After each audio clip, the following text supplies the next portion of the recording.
here on Living Right with Dr. Ray. I'm Ray Guarendi. For the next hour, we hope to help you live a little more right. Guys, we got a packed show.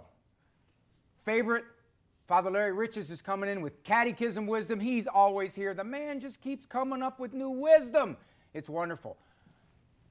We have Stan Williams. Dr. Stan Williams is a movie producer. He has done shows for EWTN. He specializes in the moral premise and how do we teach it through media. So he's going to be with us.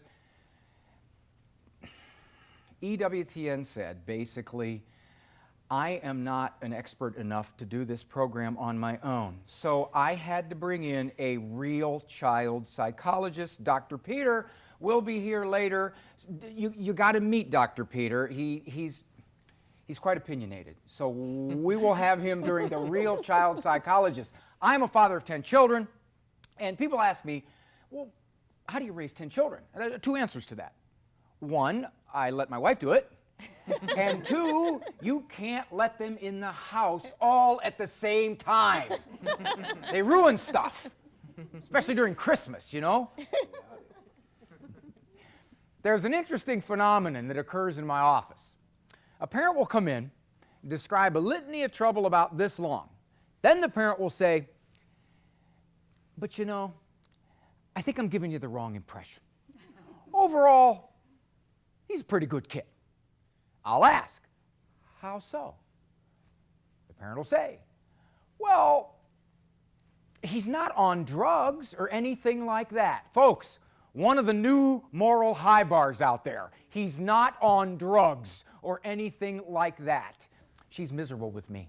She's surly, she's moody, she's argumentative. But I must be doing something right because everybody else thinks she's a great kid. I ask my clients, what do you want looking back at you at age 22? What would you like to be able to say about that child? Now, if you're content to say, well, you know, given the way kids are turning out nowadays, I think I did pretty good. You know, you should see how some of his friends turned out. Parole officer says one of the nicest kids he has. I tell my clients, you don't have to parent that hard. Parent like the bulk of folks out there, you'll probably have a kid not on drugs. But if at age 22 you wish to say to that, you wish to look at that child and say, I'm not real objective. I am his mother. That kid is 1 in 100. Morals, character, compassion, seeks God. That's a beautiful human being. Then I ask them, are you prepared to be a 1 in 100 parent? You can't supervise like them anymore. They give out way too much freedom, way too early. You have to be much stricter with the media, screening out 72% of it, 95% of it, 100 if you have to. And you won't be understood.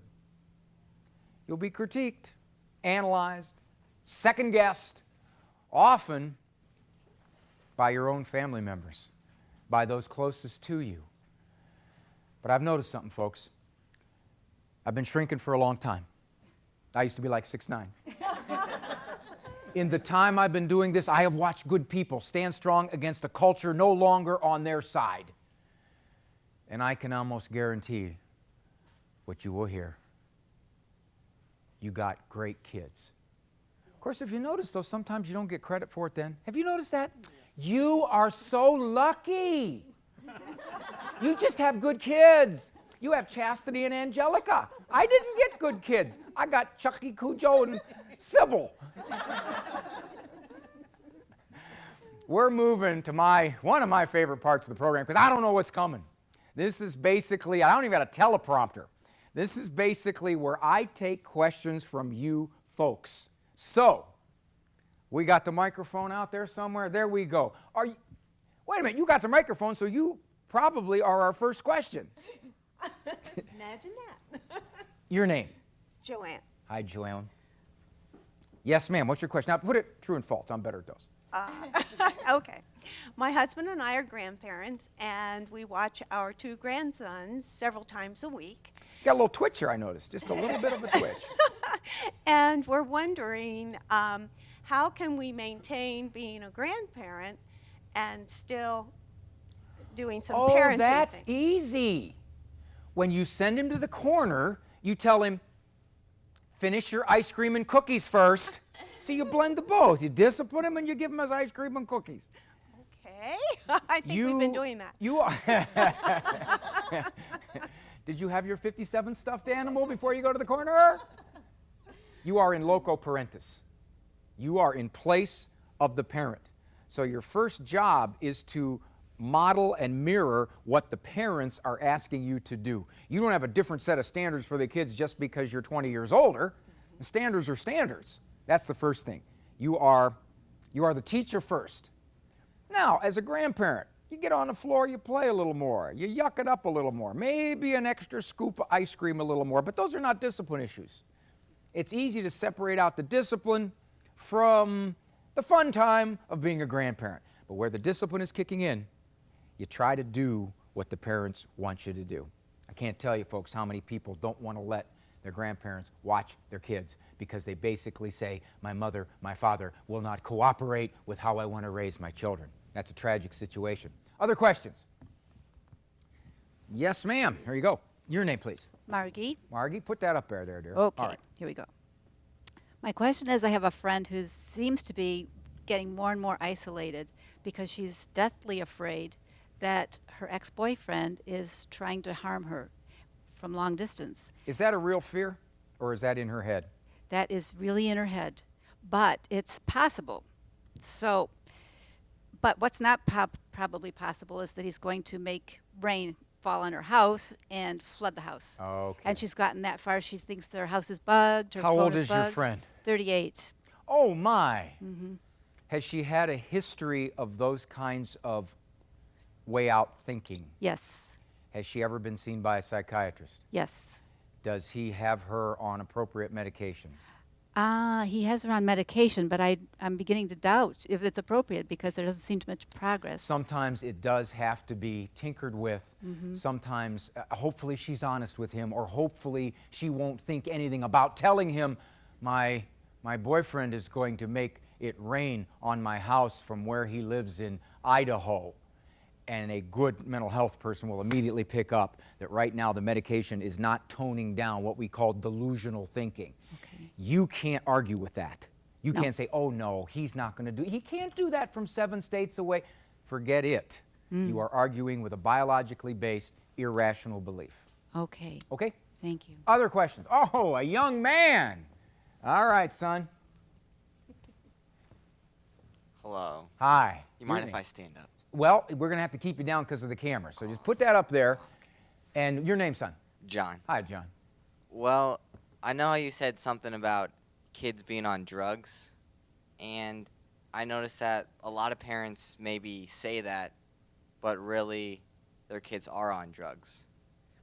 So you're saying somebody comes into my office and says, he's not on drugs. You're saying he could be on drugs. Yes. Like, how should you monitor your child to make sure he's doing what you think he's doing? You go to school with him. Hey, There you go. You just head for school is what you do. All the kids I talk to, you know what they tell me? The common theme? My parents are clueless. My parents have no idea what's going on. You should see what's happening at my school. Am I correct on this, John? I mean, your parents are probably not like that, but what's going on at the school would shock most parents, correct? He's nodding yes. The number one predictor of a kid who is in trouble with the law, antisocial, or into chemicals is the peer group. Most parents don't monitor the peer group like they should. They have to keep a close eye on that peer group. And if I always tell parents, err on the safe side. You even smell that this kid is hanging around with anybody you wouldn't want him within 50 miles of, end the friendship. Don't sit and feel like somehow, some way it's going to be this delicate rebellion because you're taking away my friends. His safety, his well-being, his character, his morals preempt all of that. All right, we got time for one more on the clock? Yeah, okay, we may be able to go one more. Yes, sir. Your name, sir? Hi, Dr. Ray. I'm Joe. Hi, and, Joe. My family and I are very honored to be here. I'm blessed with a 13-year-old daughter, and I'm just asking for some tips on how to balance between, keeping the communications open between a liaison, someone she could go to. Is that girl 13 next to you? Absolutely. So you're asking this in front of her? Beautiful Alyssa, Oh, yes. I get to be the bad guy. Good cop, Well, bad cop. Well, I just want to know. I still want to be the authority figure, but I want her to know she could go to Dad, the friend, and also be Mr. Lay the law down when need be. Parent standards don't change. They are the same. You deal with different situations. You deal with much more complex things that come up. A 2-year-old, smack his bottom, set him down. She's 13, gets a little more intricate. You still have the standards, but basically what you then have to do is, maybe a little more hugs, a little more kisses, a little more talking to, a little more, tell me, honey, that new girl you're hanging around with, what's her name? Oh, Tiffany, huh? Okay, well, what does she do? How'd you meet her? Just that opening up of, all right, I'm still here. I still love you, but you don't. Simple soundbite. If you want to be a kid's friend, you got to be their parent first. You try to be their friend first, you're not going to be their parent. You also won't be their friend. All right, now, here's the part that's the challenge. Easy to talk. We're going to live it right now. At least we're going to live it on stage. I need somebody to help me in this before and after segment. Let's see what. This is like you used to do in high school. In high school, remember when the teacher was saying something and you didn't want to be called on? You just did not want to be called on, so you look down, and they notice it, and they go, Raymond, I notice you're interested. No, I'm not. You were looking down, young lady. Yes, I was. You're mine here. Come on. Okay. What is your name? Christy. Hi, Christy. I'm Hi. Ray. Now come over here so the camera can see you real good because you're so pretty. Oh. I am your 15-year-old son. Okay?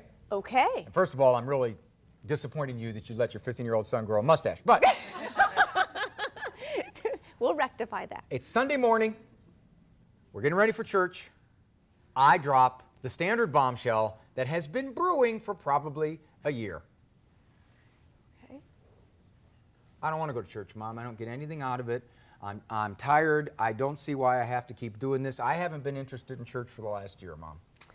I understand you're not interested in church, and that's okay. But you receive God's graces whether you're interested or not, and you live in my house. I don't get anything out of it, Mom. I don't get anything out of it. I sit there and I don't listen, and you look at me half the time when I'm in church and you're going like this because I'm not doing anything. Why make me do that, Mom? If you force it on me, Mom, when I get old enough, I'll just go, ugh, and I won't want any part of it. That may be your choice when you're older, but you live in my house. Therefore, you are going to go to Mass. How am I going to love God if it's forced on me? I got to choose it. I got to want it. I got to kind of want to be there. Well, you don't always want to go to school, and yet you go, and you know that it's good for you because you want to have an education for later. You still need to do the same thing when it comes to Mass. Well, then why do I have to go to the CCD then? Because it's important for you to know your faith so that when difficult situations come, you have the ability to be able to learn it and have information in the back of your head, even if you choose right now not to use it. Are you going to make me sing? No. Nobody else sings. Well, if you participate more, you will probably get something out of it. If you choose not to sing, that's your choice. Your body still needs to be in the pew with me. So you're saying you're going to make me go? Yes, I am. Until when? Until as long as humanly possible. Until the time when you are out of my house, you have a house of your own. That's how long.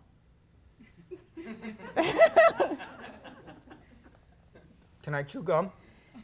No, actually, you may not chew gum because then you have it in your mouth, and when you take the body and blood, it will become stuck. So that's not appropriate. I'm sorry. I hate her.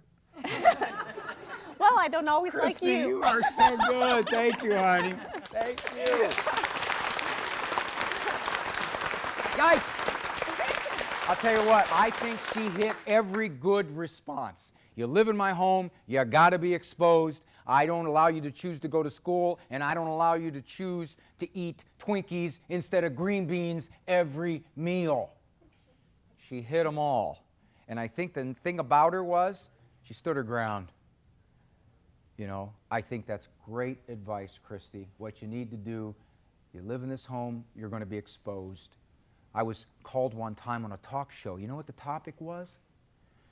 Should children choose their own religion, or should their parents force it on them? Now, you know the angle of the show, what they took. That's exactly right. So, a child doesn't have a choice not to go to Mass. However, what you can do later on is you can get down to some of the nitty-gritty of why I'm resisting you. Typically, I got questions. When kids start to refuse church, when they start to do this, they got questions. And they're raising questions, and nobody's giving them the answers. So they think their questions settle the case. No. The answers settle the case.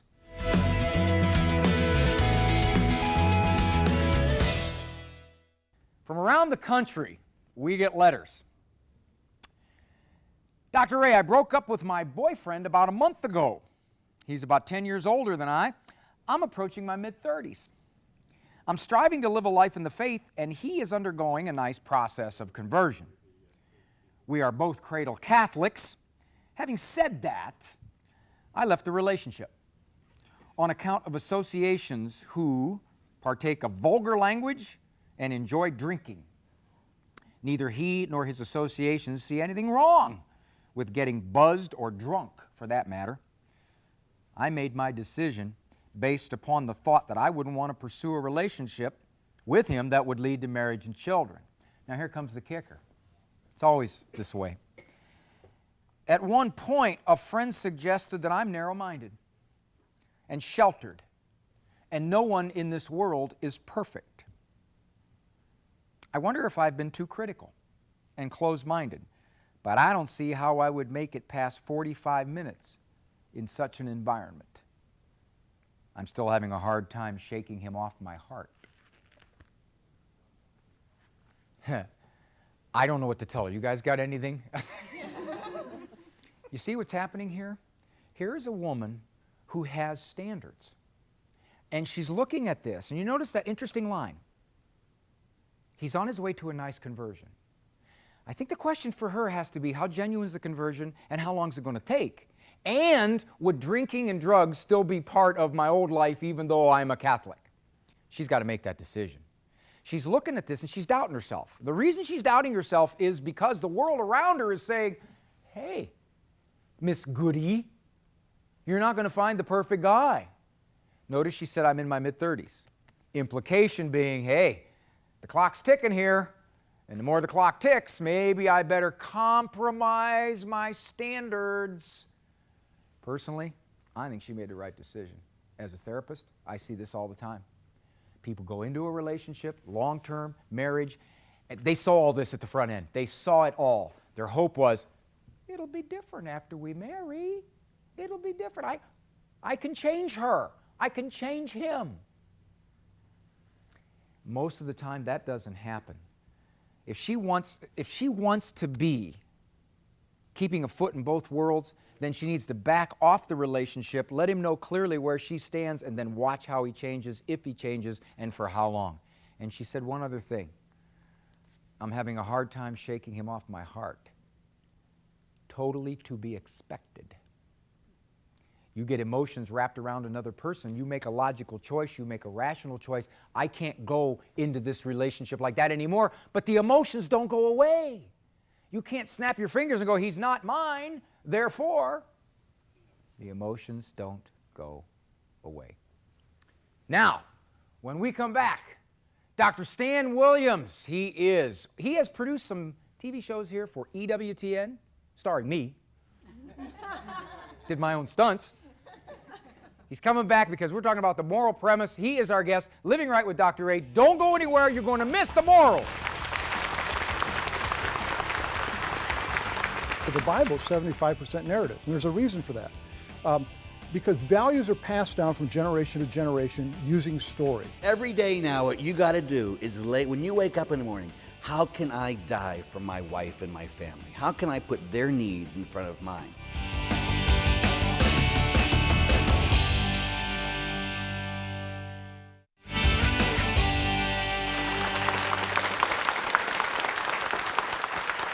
Welcome back. Welcome back to Living Right with Dr. Ray.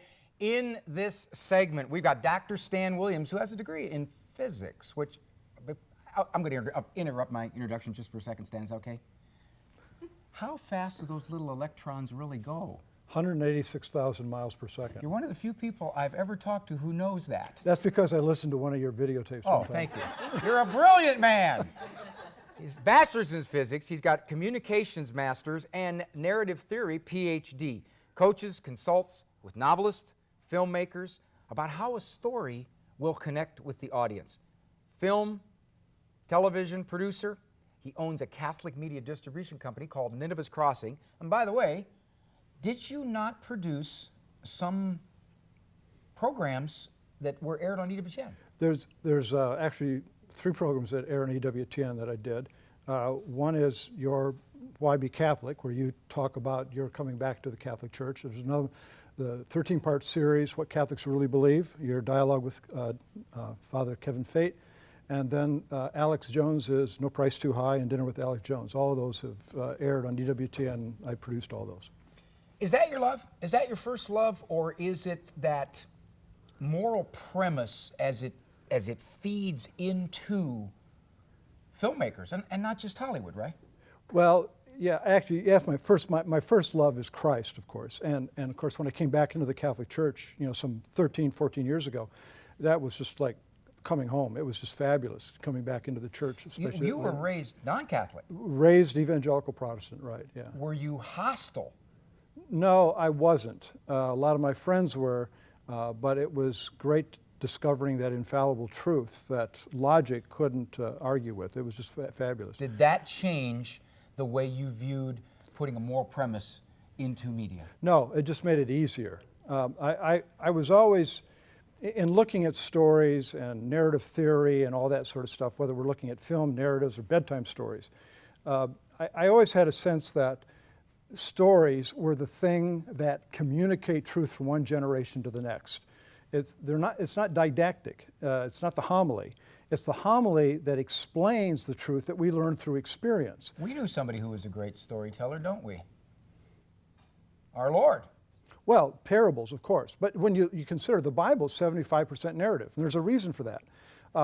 Because values are passed down from generation to generation using stories with true, consistent moral premises. Now, when you say story, that's confusing, because Yeah. some people could say, story, that means it's not true. It's fiction. Well, it doesn't matter whether the physical story is true or not, because some of the parables we suspect probably were not true. But what is true about the story, especially like the parables or any stories that we might tell our children a fairy tale at night, is the undergirding moral premise, or the moral psychological motivation of the characters that cause them to do the things outwardly. And the things that are done outwardly in the story, like a fairy tale, for instance, or a parable, become the metaphor for the deeper truth that we're trying to teach our children. I remember that from high school English. Metaphor. What's a metaphor? Well, a metaphor is the physical representation of something that you can't see. It's the thing that actually tells the truth eternally and morally about who we are as human beings and our relationship with God. Were you this smart before you got that goatee and that and looked like a professor? No. I mean, I got a theory that raises IQs about 25 points. Well, it's like the inverse of zip code rule. The bigger the difference in zip codes, the more of an expert you are. Oh, okay. Well, that you goes only on. came from 2 states away, Stan. But that goes. Yeah, we're cutting the interview short. You got a 2-state interview. That's it, man. Why is it? I know you consult with some pretty big-name Hollywood folks. Mm-hmm. Why do they approach you? Why can't they just do it the way they do it? They're the professionals. Why you? Well, I don't know why me. I happen to write a book that's out there, and so they tend to see that's probably helping them do better at the box office. All stories, for them to be successful, whether they're going to connect with your child at bedtime, or whether the news stories are going to communicate truth to people, or whether it's a Hollywood film. All of those sort of things have to tell the truth at the moral level, or they're disconnected from the audience. The audience will walk out of the theater and they won't say, oh, that was untrue. They won't say that explicitly, but they will have a deep sense, because the moral undergirding psychological truths that the story is communicating do not match up with the truth that God has written on our hearts. You're saying that the natural law, The natural law, the absolutely. law that's within us, Yep. has to connect with whatever it is that the producer and the filmmaker. That's right. And what happens if it does this? If it does that, or it kind of does it inconsistently, it will absolutely fail at the box office, regardless of the star, the marketing dollars, the budget, or the production value. And that's what my research for my PhD discovered, is that you look at these stories, especially at the box office, but it's true of novels, it's true of all this sort of stuff, that if there is a misconnection at the natural law level in our heart, the story will not connect with the audience, and they won't. They'll walk out of the theater and say, "Well, I don't know if I really like that or not," and they won't pass on. They won't even know what it was. They won't know. You're gonna It's get all very few subliminal. People have that kind of Yeah, insight. it's to all say, subliminal. Hey, it didn't connect with my natural law formation. I felt that about halfway through Right. when I went to get popcorn. That's exactly right. In fact, that's probably why they went to get popcorn halfway through, Oh, because it didn't connect. interesting. Right. Okay. But no, you're right. It's totally subliminal. 99% of the audience. After you read my book, you say, "Oh, I can see it. That's kind of cool." But most of the time, it's subliminal. And people say, "I don't know if I like that. I didn't quite get it. You know, don't go see it." What were they trying to say? Yeah, that's essentially what they're saying. How would you tell people, rather than experiencing that stuff, buying a novel where you get halfway through it and go, or going to a movie where you walk out and say the popcorn was all right? Yeah, right. How do they judge beforehand? Oh, it's pretty easy, actually. I mean, I get scripts all the time where I'm reading a script right now, and where actually I read the script the first time through, and you can have a sense when you read it and you read the directions and the dialogue, you have a sense of what moral lesson they're trying to teach. And I remember the one particular script Now, I'm what if looking I don't at. get the script? Well, you What don't if know. I'm thinking of going to the movie? What general principles can I have? Oh, as an audience goer. Yeah. Oh, okay. This may sound strange, but quite honestly, look I'm at the a box office. psychologist. Yep. Nothing sounds strange. That's true. That's true. I called you up one time and told you some weird thing, and you said to me, "Welcome to my world." You're right. You remember that. Actually, one of the ways to do that is to look at the box office scores, or look at the novel in terms of how it's rated on the best-selling list. If a lot of people are reading it and passing on by word of mouth that this is true or they really like it, you may not want to go to it because of some of the ratings and some of the explicit stuff that's in the movie. But at the moral level, at the content, psychological level, it will only connect and be popular in the box office or in the bestseller list if it is morally true. So in other words, maybe it's a two-prong approach. You look for something, a novel, a movie, that would not be gratuitously offensive Right, or absolutely. godless or anti-godless, Right. but yet has enormous, like The Lion King, okay, something like The Lion King. Is there a moral premise in there? Well, yes, and without even having to go into it or understanding it, I know that because of the huge, wonderful box office scores that it had, and we also know it's a G-rated movie, so you've got two things going for you there, right? So, for instance, let's take like A Wonderful Life. Okay. The moral premise behind A Wonderful Life, and it's kind of set up like Aesop fable morals, is that if you acquire stuff and material possessions for selfish purposes, that is going to lead to a sad life. But if you are generous with what you have and giving to others, that's going to lead to a wonderful life. So there's this vice leads to a negative consequences versus a virtue that leads to positive consequences. And when the filmmakers and the storytellers or the novelists are able to take that single sentence theme and interweave it into all the character plots and all the character arcs, the sets and everything else, consistently, and it's consistent with natural law, what God has written on our hearts, then it's probably going to be really successful. One final question.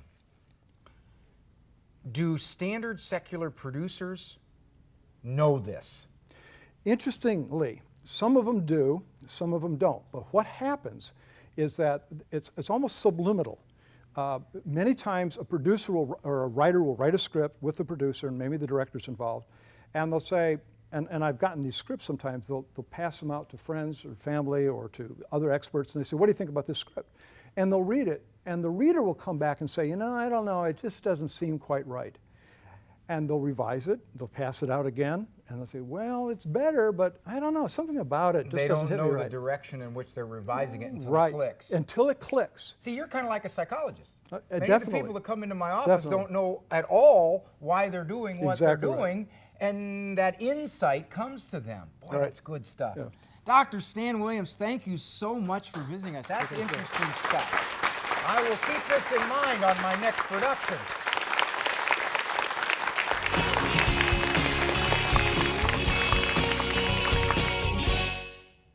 I don't know. I'm trying not to take it personally. But for Living Right with Dr. Ray, they keep wanting another child psychologist on here. They said a real one. So, visiting us today is Dr. Peter. As a 14-year-old, you probably have a pretty clear view of parenthood. How would you instruct your parents on parenthood? Well, I have to say, whatever Pete thinks is usually correct, so Okay, so they need to be in line with your thinking. it should build off of me a little bit. Okay, build off of you. Now, do they? No. They don't? They must be terrible parents. I can't say that on the air. What's the thing you do that gets you in the most trouble?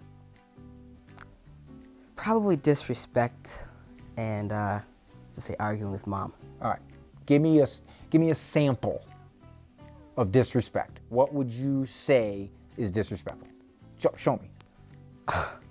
Rolling eyes, Kind of stuff like rolling that. eyes, the huffy huff. When you argue, why don't you argue with your dad? Well, he's a little more intimidating than my mother. I mean, she's easier probably to negotiate with. Negotiate.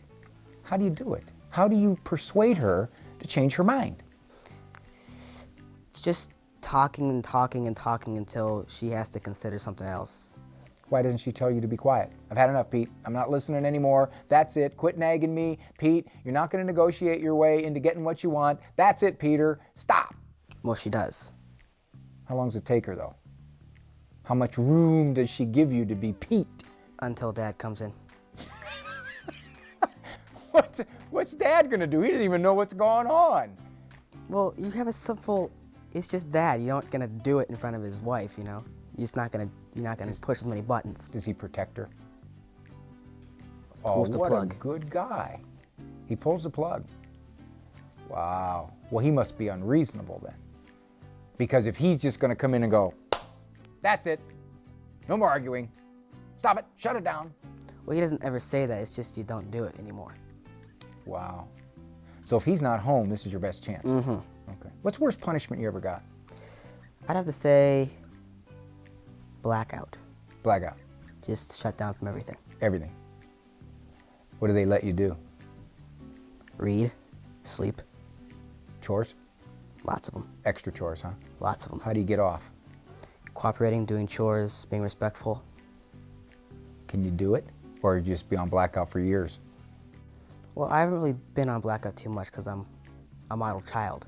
Oh, yes, yes, I understand. Because again, you Yes. set the standards. See, we can't get off track. Yeah, okay, I don't want to, sorry, I slipped up there.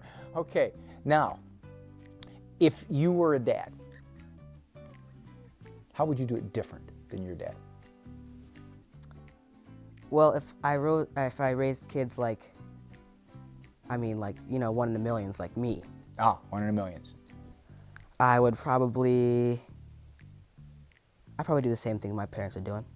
So, Well, I guess I do the same things I have my parents do. Since I set the see. standards, remember? So you would do the same way that you raised your parents. You would raise your Yeah. children the same way you raised your parents. Your parents But- know that you think like this? I hope not. Okay, are your parents stricter? Than most parents, Yes, without a doubt. without a doubt.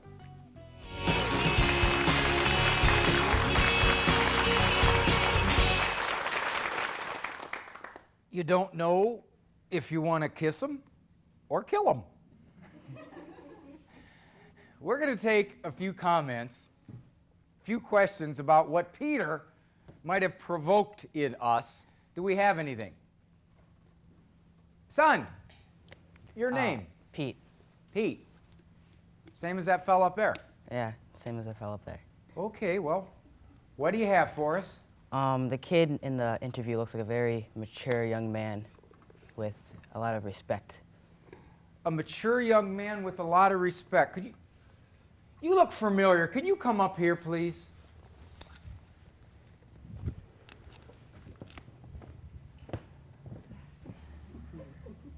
Come here. Bend down. Just a little bit. Okay, look this way. Wait a minute! How did you get into this studio? You let me in. Oh, Pete, thanks, buddy.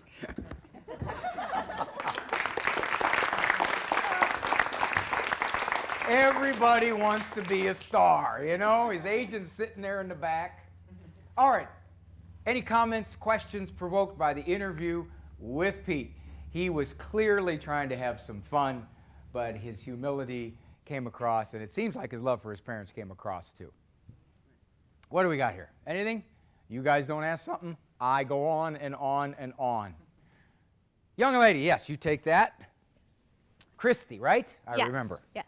My question is, as a mother who is innately more talkative, how exactly do you stop yourself from continuing to negotiate with your child? Well, you know, Christy, as a mother, you are dead right on with what the research says, because women are much more verbal. They tend to negotiate more. They tend to, let's figure this out together. Let's sing Kumbaya around the campfire. What you need to do is catch yourself. It's a practice. Earlier and earlier in this negotiation, let's all get along. I'm going to try to let us reason together. What you do at that point is you start to kick in the intellectual reality of, wait, I'm doing this again. And then at that point, you can shut it right off. And you say, I'm negotiating. No more negotiating. And walk away if you have to, or give them a stupid look. You know, some of you can do a stupid look better than others. Okay, when we come back, Father Larry Richards, Catechism Wisdom here on Living Right with Dr. Ray. He is dynamite, and he is so well loved. Don't go away. If you and I are going to be perfect men, we don't live for ourselves. We lay down our life for our family. If something sounds dumb, if it sounds like it collides with reality, it probably is dumb.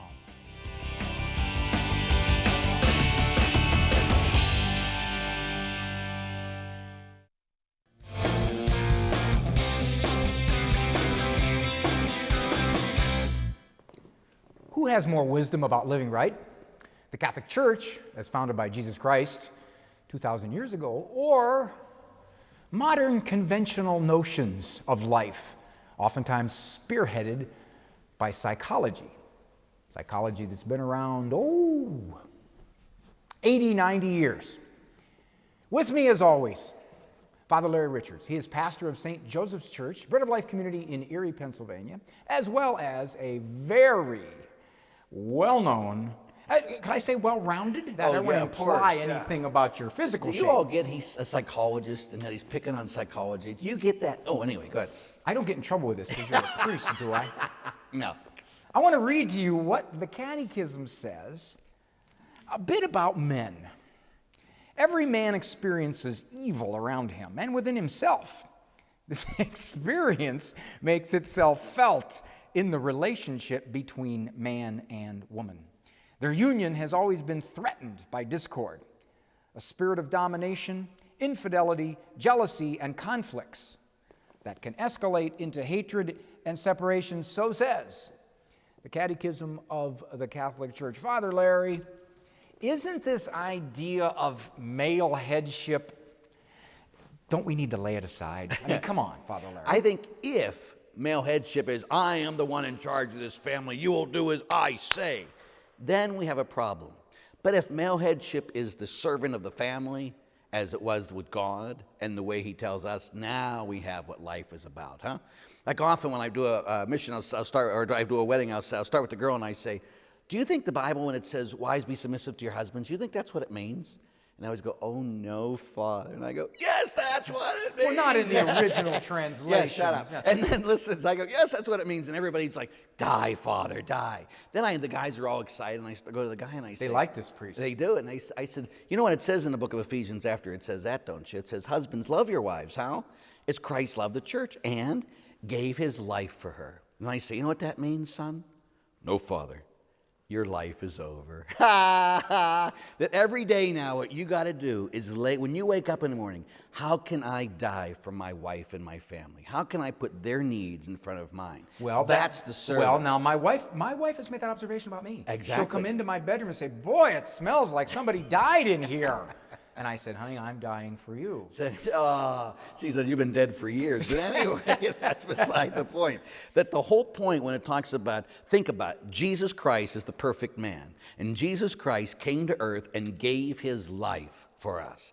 If you and I are going to be perfect men, we don't live for ourselves. We lay down our life for our families. Are you familiar with a study that said, and notice I didn't. I'm not. I didn't. Well, I'm Tell carrying me. you Okay, this whole series. Tell me. If a mother and a father take the children to church, there's approximately an 80% chance that as adults, the children will be in church. Mm-hmm. If mom alone takes the children to church, it drops to around 40 to 50% chance in adulthood going to church. If neither parent takes the children to church, 20%. Mm-hmm. Here's the kicker. What do you think the percentage is if dad alone takes the children to church? I don't know, Dr. Ray. Tell us. Thank you. I was hoping you'd ask me. It's approximately the same as if both parents. Wow. How can this be? It's one parent. Again, I think, Danny Abramowitz, who's a great guy, and he speaks with me at men's conferences, he often says, fathers, kids will always love mom, but they always want to be just like you. And see, my kids will wear blue boxer shorts with sailboats on them? Yeah, think about your poor kids. Come to think of it, it's going to be black sad. Socks and sandals? But the reality is, for all of us, we need to be men, those of us who are men, that are showing the example to our family. What's it mean to lay down your life for others? And when we do that, then we're great leaders. See, that sounds awful extreme. Lay down your life. Exactly. I mean, if I get up in the morning and I go to work and I kiss my wife goodbye, is that a form of laying down my life? No, it's kind of okay, but it's like giving her the kind remote. Kind of getting wounded? Yeah, when you lay down your life, it's giving her the remote control and saying, here, sweetheart, we'll watch anything you want to watch. Not for the whole night. And you would if she watches a chick flick. You got it. And I have to cry at the appropriate parts. It's about, you cry a lot anyway, so. It's the sensitive side of me. Well, men, God is pretty clear, isn't he? We got to take a lead. Spiritually, authority, with strength. And I guess the irony in that is taking the lead means laying down our lives for our wives, our families. Sometimes it seems like God's wisdom is really tough. But then in the end, it works out better than any other wisdom. For Catechism Wisdom, I'm Dr. Ray. As always, Father Larry with me.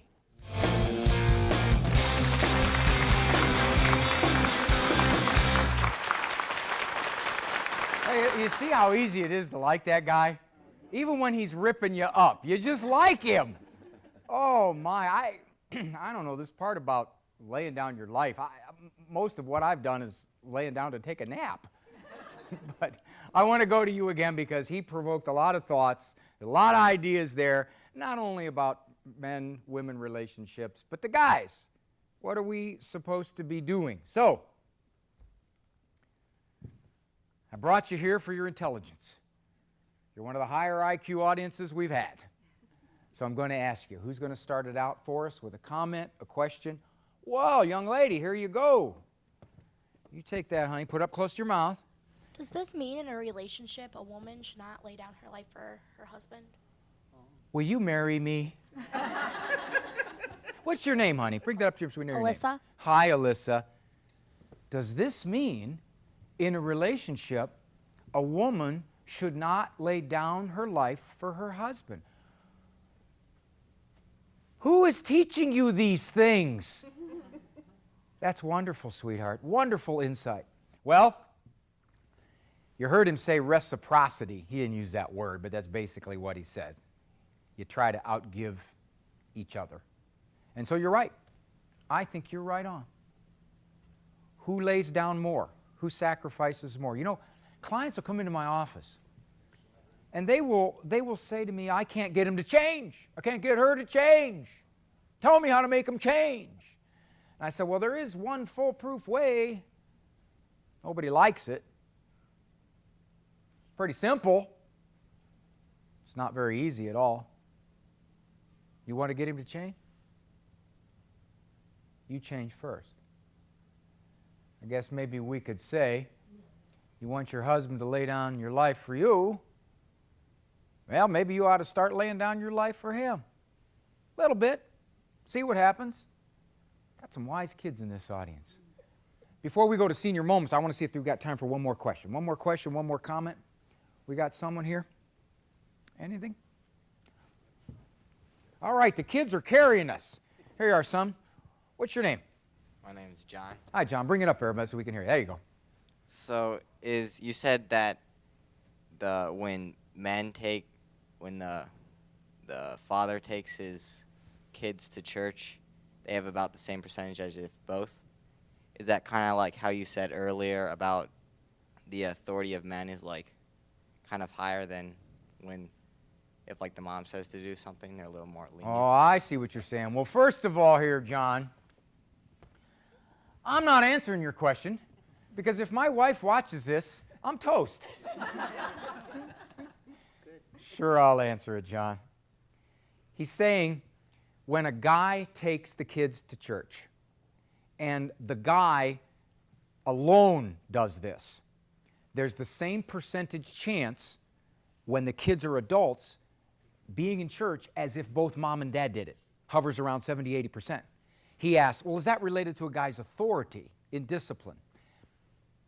Yes and no. Johnny, I don't know exactly how it's related, but I got to believe there's something in the male wiring. As Father said, you know, kids always love mom, they want to be like dad. There's something in our wiring down deep that says, that good man I want to be like. That good man will shape who I am, the way I think, until I die. And so I think you're touching on it, John. But the key is a good man, not an autocratic takeover man.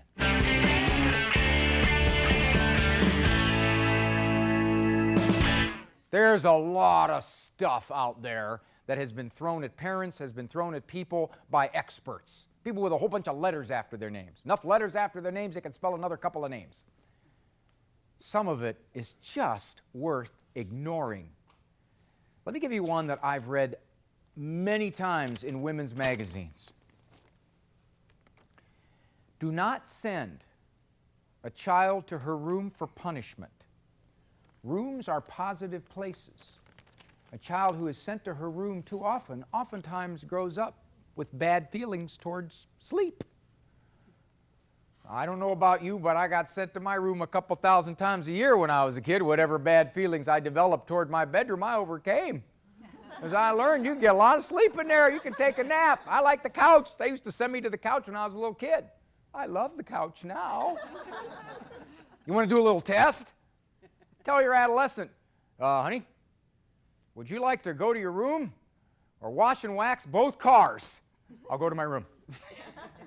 See, this is the kind of psychological nonsense that can so often be out there. I have heard virtually every piece of discipline be attacked by an expert. Don't spank, it breeds aggression. Don't send them to a chair, they'll grow up being uneasy around chairs. Don't take money away from them from their allowance because then they won't trust you. virtually everything. Don't punish him for hurting his sister, because then he'll grow up hating his sister. We stretch too far. And we say things like this, and people look at it with a self-imposed expert. Well, you know, he is the shrink. I mean, he does have all that education. You know, who am I? I'm just a mom. He must know what he's saying. Simple piece of advice. If something sounds dumb, if it sounds like it collides with reality, it probably is dumb.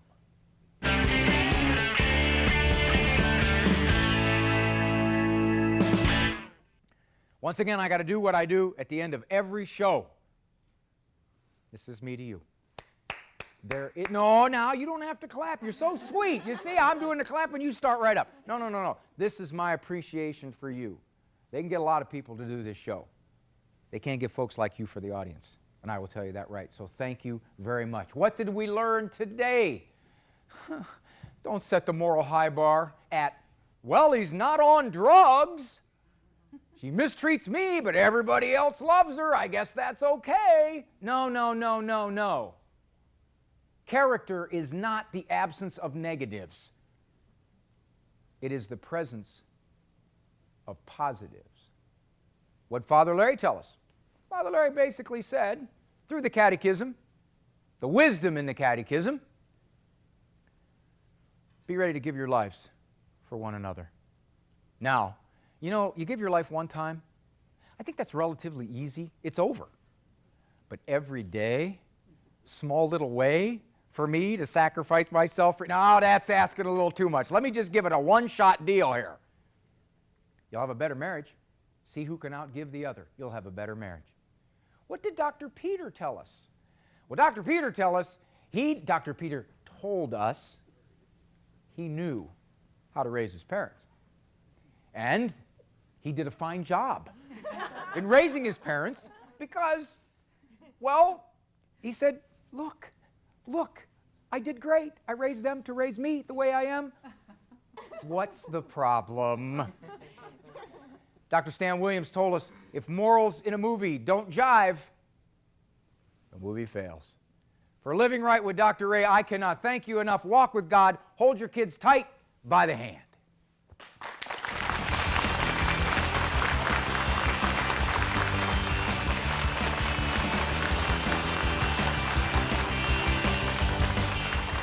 Next time on Living Right with Dr. Ray, why discipline kids? Isn't it easier to let them go?